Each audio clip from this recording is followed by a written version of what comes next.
للمتقين والصلاة والسلام على سيد الأنبياء والمرسلين وعلى آله وصحبه وأولياء أمته وعلماء ملته أجمعين. أما بعد فأعوذ بالله من الشيطان الرجيم. بسم الله الرحمن الرحيم. إنما يعمر مساجد الله من آمن بالله واليوم الآخر. صدق الله العظيم وبلغنا رسوله النبي الكريم الأمين. فقال الله تبارك وتعالى في شان حبيبه مخبرا وآمرا: إن الله وملائكته يصلون على النبي يا أيها الذين آمنوا صلوا عليه وسلموا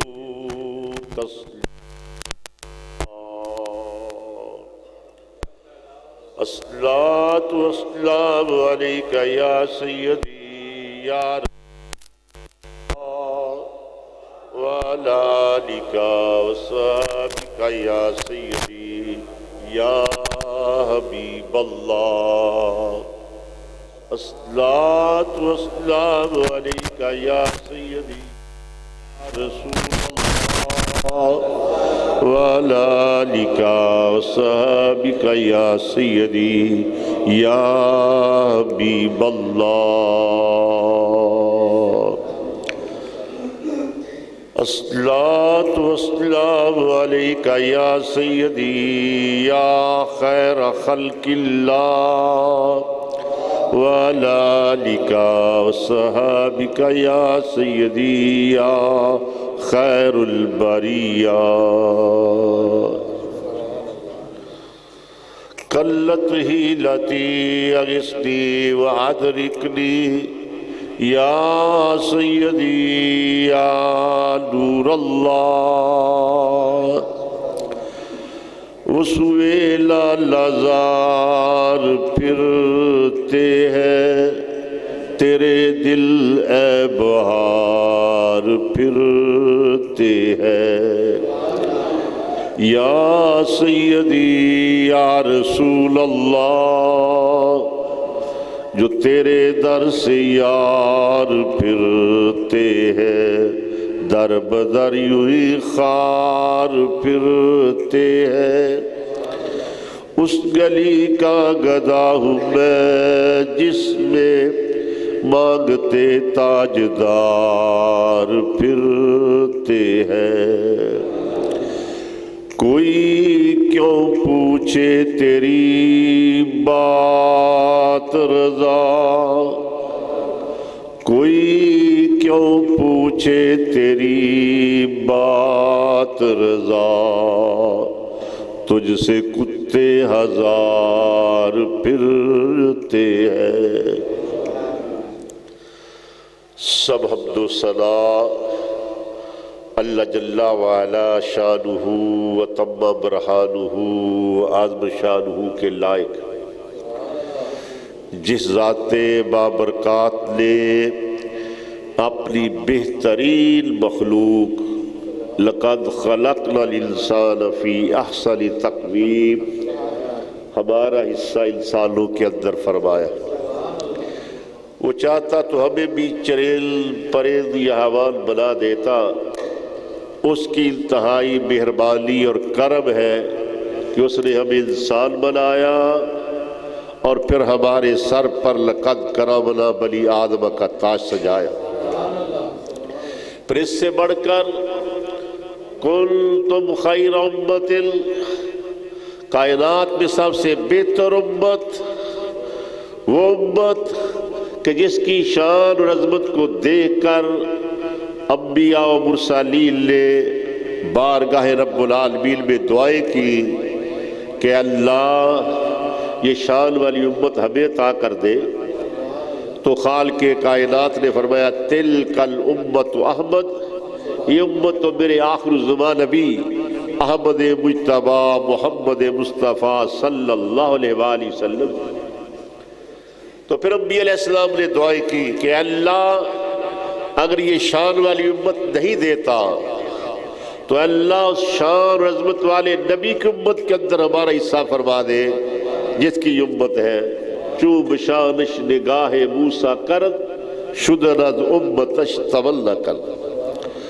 پھر سب سے بڑھ کر ہو اہل سنت کہ اللہ تعالیٰ نے ہمیں اہل سنت و جماعت بنایا۔ سنی ہونا اللہ تعالیٰ کا بہت بڑا انعام ہے، اللہ تعالیٰ کی بہت بڑی نعمت ہے، اور الحمدللہ آج پوری دنیا کے اندر جتنے مسلمان رہتے ہیں ہاں ان کا تعلق کسی فرقے کے ساتھ ہو لیکن آج اپنے آپ کو اہل سنت کہلانے پہ فخر محسوس کر رہے ہیں۔ ہم تو ہے ہی اہل سنت، ہمارے دیوبندی بھائی اب وہ بھی لیتے ہیں اہل سنت والجماعت۔ ہمارے اہل دین جو ہے منٹو بازار کے اندر ان کا مرکز ہے، انہوں نے کتاب لکھ دی اصلی سنی، وہ کہتے ہیں ہم بھی اہل سنت ہیں۔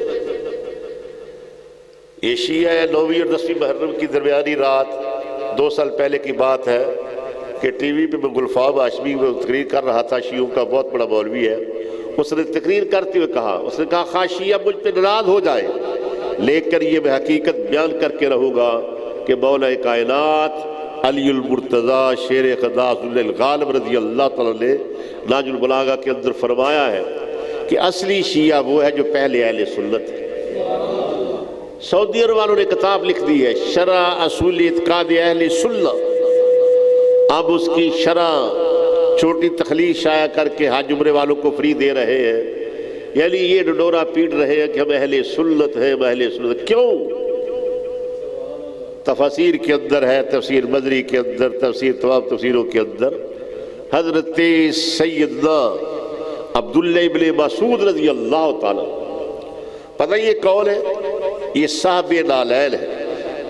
آج تو ہم شعر پڑھتے ہیں نا، سر پہ رکھنے کو مل جائے نال پاک حضور تو پھر کہیں گے تاجدار ہم بھی ہیں۔ تو حضرت عبداللہ ابن مسعود آپ کی ڈیوٹی یہ تھی کہ سرکار کے ساتھ رہتے ہیں، میرے آقا جب جوڑے اتارتے ہیں اٹھا کر کبھی سر پر رکھ لیتے ہیں، کبھی سینے پر رکھ لیتے ہیں اور کبھی اپنے چہروں پر رکھ لیتے ہیں۔ تو حضرت عبداللہ ابن مسعود فرماتے ہیں جب یہ قرآن کی آیت نازل ہوئی یوم تبیض وجوہ تسود وجوہ، کہ قیامت کے دن بعض لوگوں کے چہرے 14ویں رات کی طرح چمکتے ہو گئے اور بعض لوگوں کے چہرے سیاہ ہو گئے۔ تو حضرت عبداللہ ابن مسعود فرماتے ہیں میں سرکار کی بارگاہ ناز میں چلا گیا، عرض کی آقا جن لوگوں کے چہرے قیامت کے دن چمکتے ہو گئے وہ کون لوگ ہو گئے؟ تو مدینے والے پیارے آقا نے فرمایا ہو اہل سنت و اہل سنت ہو۔ اور جو سعودی عرب والوں نے کتاب شائع کی ہے شرح اصول اعتقاد اہل سنت، یہ عربی کی کتاب ہے، اس کے اندر میں نے پڑھا ہے کہ حضرت عبداللہ ابن عمر رضی اللہ تعالیٰ عنہ اکثر فرمایا کرتے تھے النظر علی المصحف عبادہ والنظر علی رجل اہل سنت عبادہ۔ لوگوں قرآن کو دیکھنا عبادت ہے، جیسے قرآن کو دیکھنا عبادت ہے ایسے سنی مسلمان کو دیکھنا عبادت ہے۔ اور سنیوں اللہ تعالیٰ نے تمہاری بخشش کے لیے فرشتوں کی فوجیں تیار کی ہوئی۔ اسی کتاب کے اندر ہے کہ حضرت امام محمد بن نصر سائق یہ بہت بڑے امام ہوئے، عرب و عجم کے تمام محدثین نے انہیں سلام نیات پیش کیا ہے، ساری زندگی قرآن و حدیث کا درس دیتے رہے، جب بوڑھے ہوئے تعلیم و تعلم کا سلسلہ ختم ہوا تو آپ صرف جنازے پڑھتے تھے. ایک جنازے کے ساتھ گئے، جنازہ پڑھ لیا. جنازہ پڑھنے کے بعد لوگوں نے میت کو قبر کے اندر اتار دیا. جب مٹی ڈالنے لگے تو حضرت امام محمد بن نصر سائق نے شور مچا دیا، لوگوں کیا کر رہے ہو؟ تمہارے ساتھ 2 آدمی اور بھی قبر کے اندر اترے تھے، وہ تو باہر نکلے نہیں، تو مٹی ڈال رہے ہو. لوگوں نے کہا بابا ہم نے دیکھے، اور میں نے دیکھے ہیں. الغرض لوگوں نے قبر بنا دی، گھروں کو چلے گئے. حضرت امام محمد بن نصر سائق قبر کے پاس بیٹھ گئے. عرض کی اللہ میں نے ساری زندگی تیرے قرآن کا درس دیا ہے، تیرے محبوب کی حدیث پڑھائی ہے. اے اللہ میں اس وقت تک اس قبر کے پاس سے نہیں اٹھوں گا جب تک یہ میرا عقدہ حل نہ ہو کہ یہ قبر کے اندر جانے والے کون تھے. قبر کے ایک بیٹھ کر دوسری پڑھنا شروع کر دیا. تھوڑی دیر کے بعد قبر کی دوسری سمت سے قبر پھٹے بغیر ایک آدمی باہر نکلتا ہے اور آپ کی طرف دیکھے بغیر اس نے جانا شروع کر دیا. آپ نے کہا اللہ کے بندے ایک قدم آگے نہ اٹھانا، مجھے بتا کر جاؤ تم کون ہو. اس نے پیچھے دیکھ کر کہا تم محمد بن نصر سائق ہو؟ کہا میں تو محمد بن نصر سائق ہوں. تم کون ہو بتاؤ، قبر سے نکلے ہو؟ اس نے کہا نہیں جانتے. کہا نہیں جانتا. کہا اللہ تعالیٰ نے فرشتوں کی ایک فوج تیار کی ہے جن کی ڈیوٹی یہ ہے کہ مسلمان سنت جائے اس کی قبر کے اندر اتر جانا ہے. نکیرین کے سوالوں کے جواب دلا کر، مدینے والے پیارے آقا کی پہچان کرا کر، جنتی لباس پہنا کر، جنتی بچھونا بچھا کر، لٹا کر سلا کر تم نے باہر آنا. تو سنی ہونا اللہ تعالیٰ کا بہت بڑا نام ہے. اس پہ اللہ کا شکریہ ادا کرو. درود و سلام نبی مکرم شفیع معظم رحمت عالم نور مجسم اللہ کے پیارے امت کے سہارے میرے اور تمہارے پیارے آقا احمد مجتبی محمد مصطفیٰ صلی اللہ علیہ وسلم کی بارگاہ میں پیش کرنے کے بعد گرامی منزلت آج جامع مسجد وارث کا افتتاح ہے. تو سر اللہ فرما رہا ہے انما یامر مساجد اللہ، اللہ کی مسجدیں وہ بناتے ہیں من آمن باللہ والیوم الآخر، جن کا اللہ پر بھی ایمان ہے اور قیامت کے دن پر بھی ایمان ہے. اور حضرت سیدنا ابو سعید خدری رضی اللہ تعالیٰ عنہ آپ فرماتے ہیں حضور سرور کائنات صلی اللہ علیہ وآلہ وسلم نے فرمایا جس آدمی کا دل جو ہے قلبہ معلق فی المسجد، جس کا دل ہر وقت مسجد کے اندر کا رہتا ہے، وہ ہر وقت مسجد کے کام کرتا رہتا ہے. کبھی مسجد کا کوئی کام کرا رہا ہے، کئی مسجد کا کئی کام کرا رہا ہے، ہر وقت مسجد کے اندر رہتا ہے.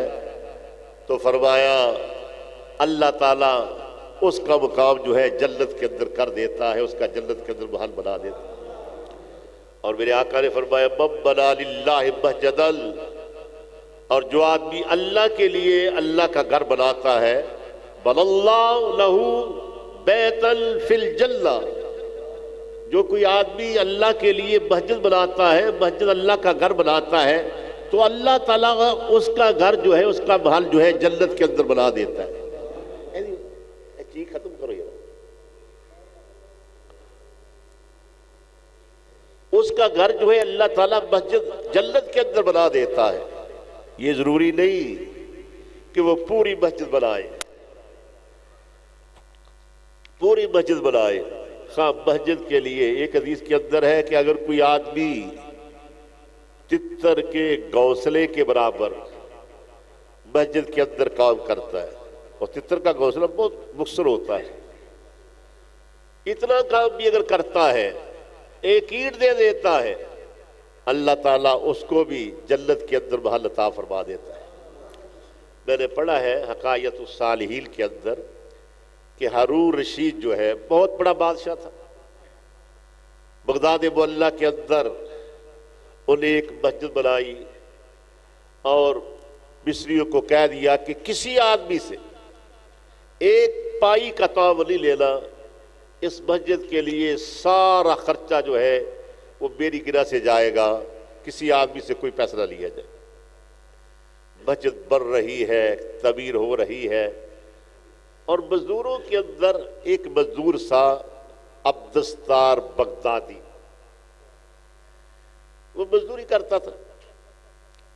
جب اسے مزدوری ملی تو اس نے کیا کیا، اپنی مزدوری کی رقم میں سے چند اینٹیں خریدی، خرید کر رات کو چپکے سے جو اینٹیں بنانے کے لیے مسجد کے لیے پڑی ان کے اندر رکھ دی کہ چلو میرا حصہ بھی اس کے اندر پڑ جائے۔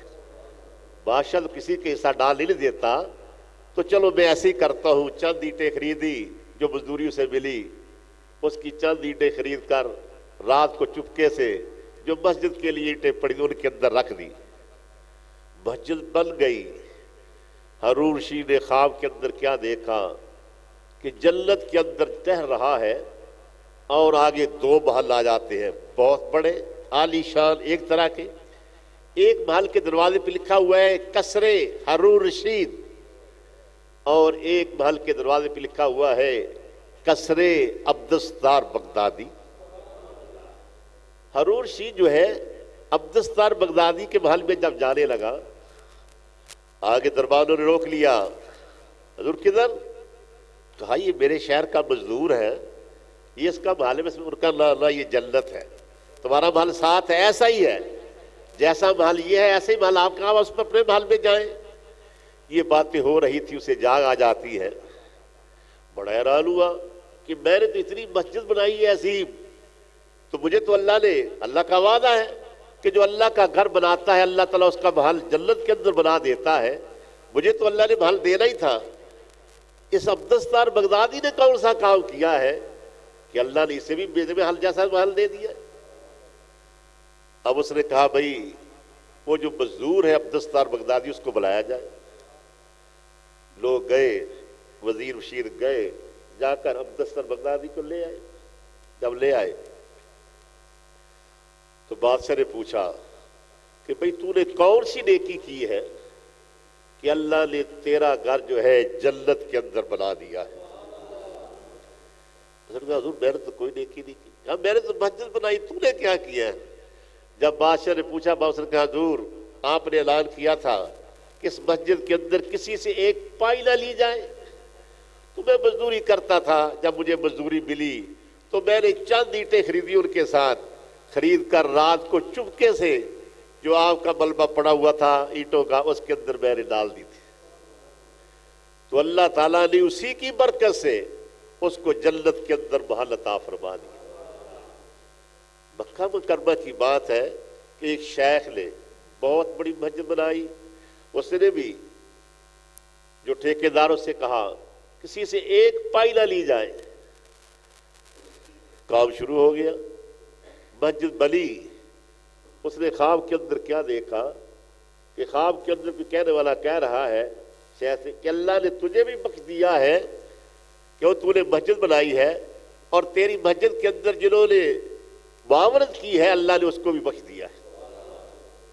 اس نے کہا میں نے تو کسی معاونت لی کہ مزدور ہے ان کو مزدوری دے رہا ہوں، ٹھیکیدار ان کو ٹھیکیداری دے رہا ہوں، مستری کو مزدوری دے رہا ہوں، اور میں نے کسی سے کہا کسی سے پائی نہ لی جائے۔ اب اس نے ٹھیکیدار کو بلا لیا کہ اگر کسی مسجد بناتے ہوئے آپ نے کسی سے معاونت لی ہے؟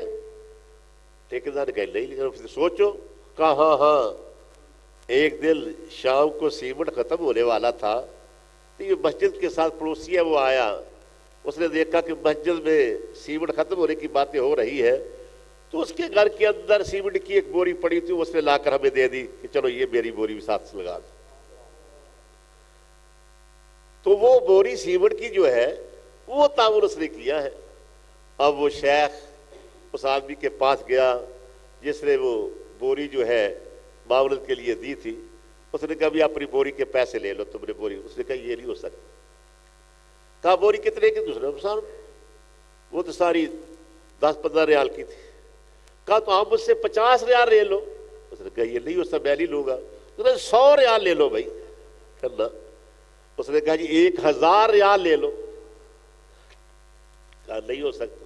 اس نے کہا 1,00,000 ریال لے لو. اس نے کہا جتنا چاہو میرے پاس جتنا میں لے لو، لیکن سیمنٹ کی بوری لو، آپ اس کی قیمت لے لیں سیمنٹ کی. اس نے کہا میں نہیں لوں گا. جب اس نے کہا نا میں اتنے کروڑ دیتا ہوں، اس نے کہا بابا جو خواب تو نے دیکھا وہ میں نے بھی دیکھ لیا ہے. اب وہ سیمنٹ کی بوری کا پیسہ میں نہیں لوں گا، کیونکہ اللہ تعالیٰ نے اس بوری کی وجہ سے میری بھی بخشش فرما دی. تو مسجدوں کو بنانا اور مسجدوں کے حضور سرور کونین صلی اللہ علیہ وآلہ وسلم معراج کی رات جب آسمانوں پہ گئے تو سرکار فرماتے ہیں کہ میں نے وہاں اور بھی بہت سے عذاب کے اندر لوگوں کو دیکھا، لیکن ایک آدمی کو دیکھا کہ عرش کے قریب الرجل المغیب نور، اللہ کے نور کے اندر وہ غیب ہے، اللہ کے نور کے اثار کے اندر ہے وہ. سرکار فرماتے ہیں میں نے جبرائیل سے پوچھا کہ یہ آدمی یہ اللہ کا بندہ ہے یا کوئی فرشتہ ہے کہ اس قدر نور کا اثار ہے؟ جبرائیل علیہ السلام نے عرض کی اللہ کے پیارے محبوب نہیں، یہ آپ کی امت کا ایک فرد ہے. پوچھا یہ اس قدر اس پہ اللہ کا کرم کیوں ہے کہ یہ اس قدر نورانیت کے اندر ہے، نورانیت کے اثار میں ہے؟ تو جبرائیل علیہ السلام نے عرض کی اس آدمی کی 3 خوبیاں تھی. 3 خوبیاں تھی. پہلی خوبی یہ تھی کہ اس کی زبان ہر وقت اللہ کے ذکر سے تر رہتی تھی. ہر وقت نماز پڑھ رہا ہے، نماز ختم ہوئی تسبیحات کر رہا ہے، بازار میں جا رہا ہے تو زبان پر درود و سلام ہے. ہر وقت اس کی زبان اللہ کے ذکر سے تر رہتی. دوسرا یہ قلبہ معلق فی المساجد، اس کا دل جو ہے مسجدوں کے اندر لٹکا رہتا. کوئی مسجد دیکھتا ہے کہ اس کا دروازہ نہیں ہے، اس کا دروازہ بنا دیتا تھا. اس مسجد کے اندر چراغ نہیں ہے، وہاں چراغ جلا دیتا تھا. اس مسجد پہ بات خانے بننے والے وہ بنا دیتا تھا، ٹوٹیاں لگوا دیتا تھا. ہر وقت اس کا کام یہ تھا کہ اس کا دل مسجدوں کے ساتھ معلق رہتا تھا، مسجدوں میں اٹکا رہتا تھا. اور تیسرا یہ ہے کہ ساری زندگی اس کی وجہ سے اس کے والدین کو کسی نے برا نہیں کہا. یہ بہت بڑی ہے. وہ آدمی گناہ کام کرتے ہیں بڑے بھی ایسے ہی ہو، لوگ اس کے ماں باپ کو گالی دینا شروع کہاں وہ برا کرتا ہے. لوگ کہتے ہیں اس کے ماں باپ بھی ایسے ہو گئے، ماں باپ کا قصور ہے کہ انہوں نے ایسا جلا ہے. یعنی یہ آدمی بڑا نیک تھا، پاک باز تھا، والدین کو اس نے ساری زندگی سکون پہنچایا ہے. اور خدا کی قسم والدین کو سکون پہنچانے والا ہے، وہ جو چاہے اس کا کام ہو جاتا ہے. میرے آقا نے فرمایا ایمان والو الجنت تحت اقدام الامہات، تمہاری تو جنت ہی تمہارے ماؤں کے قدموں میں ہے. اور یہ ماں باپ کو اور یہ بیوی کو، بیٹی کو، اور آج رشتوں کا جتنا تقدس ہے، یہ مسجدوں کا تقدس ہے، علماء کا تقدس ہے، یہ سارا صدقہ مدینے والے پیارے آقا حضور سرور کونین صلی اللہ علیہ وسلم. سرکار کی آمد سے پہلے نہ باپ کی عزت تھی، نہ ماں کی عزت تھی، کوئی عزت نہیں تھی. یہ عزت کے سارے تاج جو ہے یہ سب سرکار کے صدقے سے ہے. میرے آقا آنے سے پہلے لوگ باپوں کو کوڑے مارتے تھے، جاؤ بابا کسی کے اونٹ چلاؤ تب روٹی ملے گی. آج کیا ہے؟ اپنے باپ کے نام پہ مسجد بنائی جا رہی ہے، لاکھوں روپیہ لگا کر اپنے باپ کے نام پہ مسجد بنائی جا رہی ہے. اس وقت کیا تھا؟ لوگ کوڑے مارتے، بابا نہیں تجھے روٹی نہیں دوں گا، پہلے کسی کے اونٹ چلاؤ جا کر. ماؤں کو لوگ نہیں دیتے تھے. تاریخ مکہ کے اندر میں نے پڑھا ہے 3 نوجوان، باپ فوت ہوا، ماں بھی نوجوان ہے، اپنی حقیقی ماں کو بیچنے کے لیے عکاظ کی منڈی میں لے گئے. وہاں جا کر 300 روپے میں اپنی ماں کو فروخت کر دیا. انسانیت مکہ مکرمہ کے پاس عکاظ نام کی منڈی لگتی تھی، جہاں پہ انسانوں کو، عورتوں کو، مردوں کو برہنہ کر کے، ننگا کر کے خریدا اور بیچا جاتا تھا، انسانیت اس قدر ذلت و رسوائی کے گہرے گڑھے میں گری تھی۔ آؤ میرے آقا آئے، عزت کے چاند عطا فرما دی، عزت کے تاج عطا فرما۔ فرمایا ایمان والو، الجنت تحت اقدام الامہات، تمہاری تو جنت ہی تمہاری ماؤں کے قدموں میں ہے۔ اور ساتھ یہ بھی فرمایا، آج ہمارے نام کا ماں کی شان، ماں کی شان، ماں کی شان ہی بیان کرتے جاتے ہیں، باپ کا نام ہے۔ سرکار نے باپ کی شان بھی بیان کی، فرمایا الوالد اوسط من ابواب الجنہ، جنت ماں کے قدموں میں ہے، لیکن جنت کا مرکزی دروازہ تمہارا باپ ہے۔ وہ دروازہ کھولو تو جنت میں جائے گا، اگر دروازے نہ کھولو جنت میں کہاں سے جاؤ گے؟ اور یہ حدیث 3 دفعہ آ رہی ہے سیاستہ کے اندر۔ اور میرے آقا نے فرمایا، سرکار کی بارگاہ میں 2 آدمی آتے، ایک بوڑھا ایک نوجوان ہے۔ نوجوان سے پوچھا، اس بوڑھے بابے کے ساتھ تیرا کیا رشتہ ہے؟ اس نے عرض کی، یا رسول اللہ میرا باپ ہے۔ سرکار نے فرمایا، بیٹا سنو اسلام کا مزاج کیا ہے کہ تم نے اپنے باپ کے ساتھ کیسے سلوک کرنا ہے۔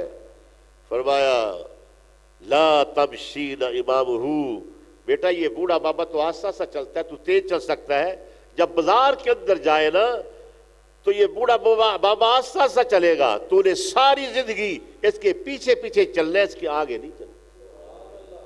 وَلَا تَدْعُوا بِاسْمِهِ، اپنے باپ کا نام لے کر نہ پکارنا، ابا جی کہنا، پاپا جی کہنا، عزت کے، تکریم کے، تعظیم کے الفاظ کے ساتھ تو نے اپنے باپ کو پکارنا ہے۔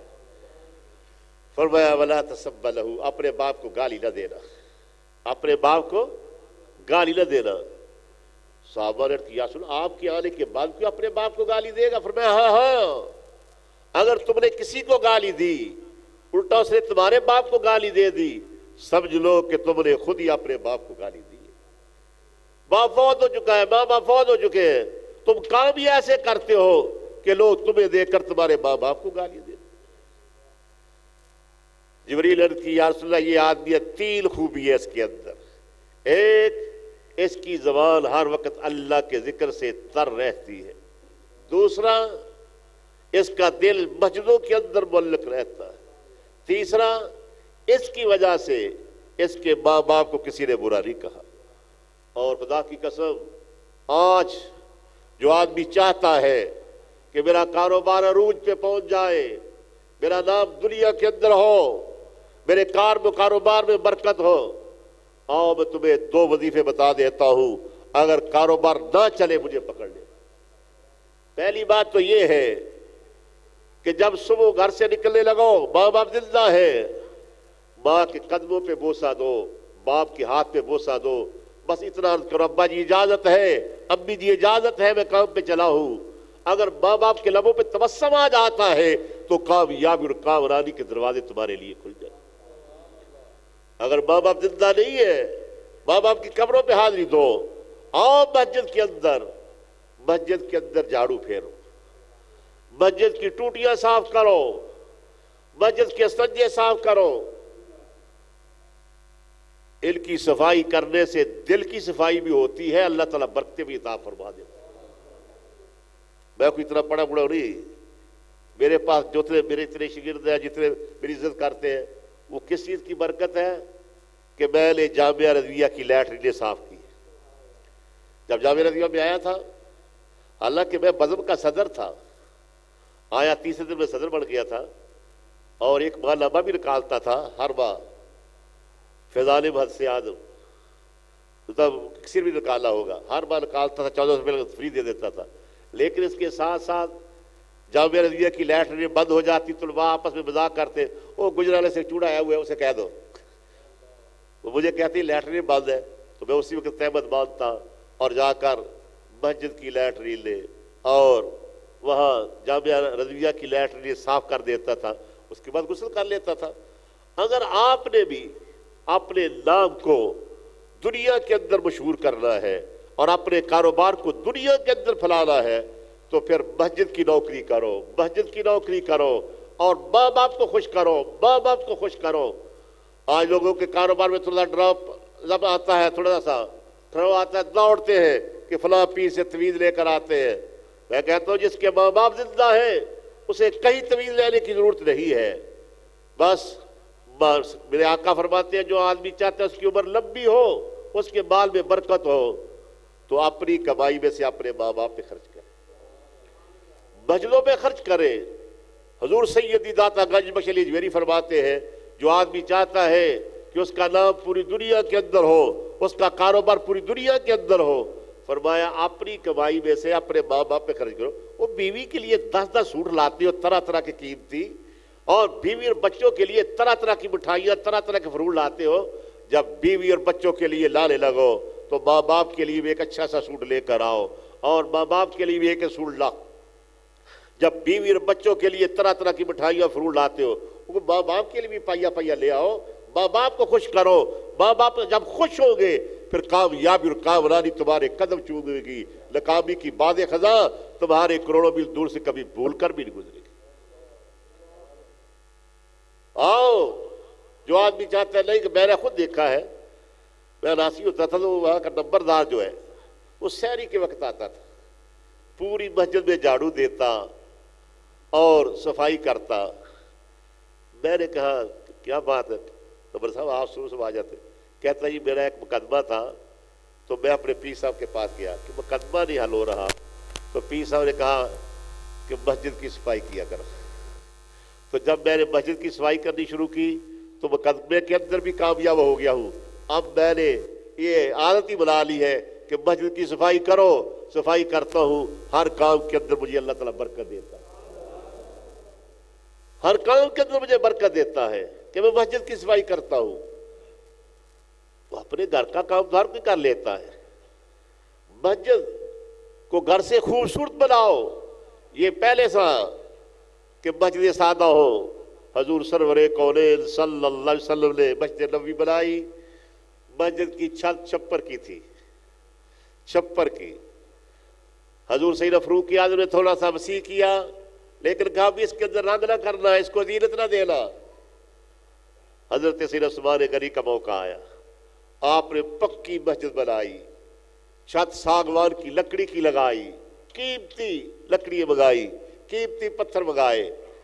لوگوں نے کہا حضور آپ نے اتنا خرچ کر دیا، حالانکہ آپ سے پہلے جو امیر المومنین سیدنا فاروق اعظم تھے انہوں نے کہا تھا کہ اتنی زیب و زینت مسجد کو نہ دینا، آپ اتنی زیب و زینت کیوں دے رہے ہیں؟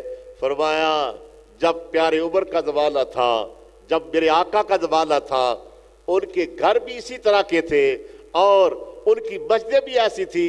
جب اب ہمارے گھر جو ہے پکے بن چکے ہیں، اعلیٰ بن چکے ہیں، تو مجھے غیرت آتی ہے کہ میرا گھر تو پکا ہو اور اللہ کا گھر کچا ہو۔ اور میں نہیں، جیسے تم اپنے گھروں کو زینت دیتے ہو ایسے مسجدوں کو بھی زینت دو۔ یہ ضروری نہیں ہے کہ ایک آدمی پوری مسجد بناتا ہے، نا وہ مسجد کے اندر دیا رکھ دو، خدا کی قسم اس کے ساتھ بھی بخشش ہو جاتی۔ صرف مسجد نہیں، مسجد تو بنا لیتے ہیں، لیکن مسجد کے اندر جو مولوی رکھنا ہوتا ہے اس کے لیے ایک چھوٹا سا گھونسلہ بنا لیتے ہو، ورنہ نا علماء کی خدمت بھی کیا کرو، علماء کے لیے بھی اچھا سا مکان ساتھ بناؤ۔ خدا کی قسم جو قرآن پڑھنے اور پڑھانے والوں، مسجد کی خدمت والوں کی خدمت کرتا ہے، اللہ اس کی بخشش کر دیتا ہے۔ میں نے تاریخ فرشتہ کے اندر پڑھا ہے، سلطان محمود غزنوی سومنات شکل، اس کے دل میں 3 اشکال تھے۔ وہ کہتا تھا، سوچتا تھا کہ میں کس کا بیٹا ہوں، سبتگین کا بیٹا ہوں یا کہ نہیں ہوں؟ حالانکہ بیٹا سبتگین تھا۔ وہ کہتا تھا میرے دل میں یہ کھٹک ہے، میں بیٹا کس کا ہوں۔ اور دوسرا وہ کہتا تھا کہ یہ جو علماء ہیں ان کے بارے میں حدیث ہے کہ العلماء ورثۃ الانبیاء، کہ یہ علماء نبیوں کے وارث ہیں۔ وہ کہتے ہیں یہ ٹوٹی صفوں پر بیٹھنے والے، بھلے کی روٹیاں کھانے والے، یہ نبیوں کے وارث کیسے بن گئے؟ نبیوں کا وارث کوئی چودھری ہو، کوئی جگیردار ہو۔ اور تیسرا یہ تھا کہ سرکار نے فرمایا قیامت آئے گی۔ وہ کہتا ہے ہزاروں سال کے بعد قیامت آئے گی، اس وقت تو لوگوں کی ہڈیاں بھی گل جائے گی، تو کیسے لوگ اٹھیں گے؟ یہ تینوں اشکال کیسے دور ہوئے؟ سلطان محمود غزنوی ایک دن ایک محفل سے رات کو آ رہا تھا، ساتھ اس کے نوکر چاکر ہے۔ آگے اس نے دیکھا مسجد تھی، لیکن اس کا بھی دروازہ بھی لگا تھا، دیواریں بھی نہیں بنی تھی۔ ایک دین کا خادم، ایک طالب علم مسجد کے سیر میں بیٹھ کر اپنا سبق یاد کر رہا تھا۔ اس کا دیا اس کا چراغ گل ہو گیا. سامنے بازار کے اندر ایک ہندو کی دکان تھی. وہ طالب علم دوڑ کر ہندو کی دکان پر گیا, جا کر سبق دیکھا, پھر مسجد کے اندر بیٹھ کر یاد کرنا شروع کر دیا. سلطان محمود غزنوی دیکھ رہا تھا, اسے غیرت آئی کہ یہ مسلمان طالب علم ہندو کی دکان پہ جاتا ہے. اپنی سواری سے اترا, اس کا ایک غلام سونے کا شمعدان لے کر آگے آگے جا رہا تھا. اس سے سونے کا شمعدان لیا, لے کر اس طالب علم کے سامنے رکھا. کہا بیٹا یہ چراغ جو ہے تیل سے پر ہے, اور میں نے تیرا مہوار وظیفہ لگا دیا ہے, سپاہی تمہیں ہر ماہ وظیفہ دے کر جائے گا. آج کے بعد تو نے اپنے چراغ کی روشنی کے اندر اپنا سبق یاد کرنا ہے, اس کراڑ کی دکان پہ نہیں جانا. غیر تیمالی کے اندر یہ کام کیا, چلا گیا, گھر گیا. جب بستر پہ سویا, ظاہری آنکھیں بند ہوئی, باطنی آنکھیں کھلی, تو سلطان محمود غزنوی کیا دیکھتا ہے؟ کائنات کے والی, نبی مکرم, شفیع معظم, رحمت عالم, نور مجسم, والضحیٰ کے پیارے چہرے والے, واللیل کی پیاری زلفوں والے, بازات کے پیارے کاجل والے حضور سرور کونین صلی اللہ علیہ وسلم جلوہ فرما ہو رہے ہیں. سلطان محمود غزنوی جب دیکھا آقا آ رہے ہیں, قدموں میں گرنے لگا. میرے آقا نے دونوں بازوؤں سے پکڑ کر سینے سے لگا لیا. فرمایا سبدگیل کے بیٹے, اللہ تعالیٰ تجھے میرے وارث کی خدمت کرنے کی وجہ سے قیامت میں کچھ رکھے. میرے آقا نے ایک ہی جملے کے اندر تینوں اشکال دور کر دیے, جو تینوں اشکال اس کے دل کے میں تھے. فرمایا تو سبدگیل کا بیٹا ہے, اور ان مسجد کے طالب علموں کو, ان مسجد میں رہنے والوں کو حقیر نہ سمجھو, یہ میرے وارث ہے. تو نے اس کی خدمت کی ہے, اس کی خدمت کی وجہ سے اللہ تعالیٰ نے تمہیں قیامت میں بخش دیا ہے. قیامت میں اللہ تعالیٰ تو خوش رکھے گا. تو اس لیے مسجد بناؤ, لیکن مسجد کے ساتھ عالم دین کے لیے رہنے کے لیے اچھا سا مکان بنایا کرو. یہ نہیں اس کے لیے کبوتروں کی طرح چھوٹا سا بنا دیتے ہو کہ یہاں رہ نہیں تم. ہاں ایسا ہی ہوتا ہے. مسجد بڑی عالی شان, کروڑوں روپیہ لگا دیا, لیکن جو عالم دین ہے جس نے وہاں کام کرنا ہے, اس کی عزت نفس کا بھی خیال رکھے, اور اس کے لیے بھی مکان بنائے, اس کو اچھی تنخواہ دے. تو دعا اللہ تعالیٰ جن لوگوں نے یہ مسجد بنائی ہے, اللہ تعالیٰ ان کے جنت کے اندر محلات بنائے, اور جن کے لیے انہوں نے صالح ثواب کیا ہے ان کے جنت کے اندر محلات بنائے. اور جو لوگ اس مسجد کے اندر تعاون کرتے ہیں, یہ ضروری نہیں کہ پیسے دو, بس لوگوں سے کہتے ہیں آؤ اس مسجد کو آباد کرو, آؤ نماز پڑھنے کے لیے. مسجد تو بن گئی ہے, لیکن آؤ اس کو آباد کرنا جو ہے یہ بھی ایک بڑا کام ہے. یہاں آپ سارے 5 وقت نماز پڑھیں, جمعہ پڑھیں, اور یہاں پر کلاس لگے ہی قرآن پاک کی, اور یہ ساری برکات ہے. دعا اللہ تعالیٰ ہمیں ان سب نیکیوں کے اندر حصہ ڈالنے کی توفیق عطا فرمائے, اور اللہ تعالیٰ ہمیں پک کر سچا سنی بننے کی توفیق عطا فرمائے.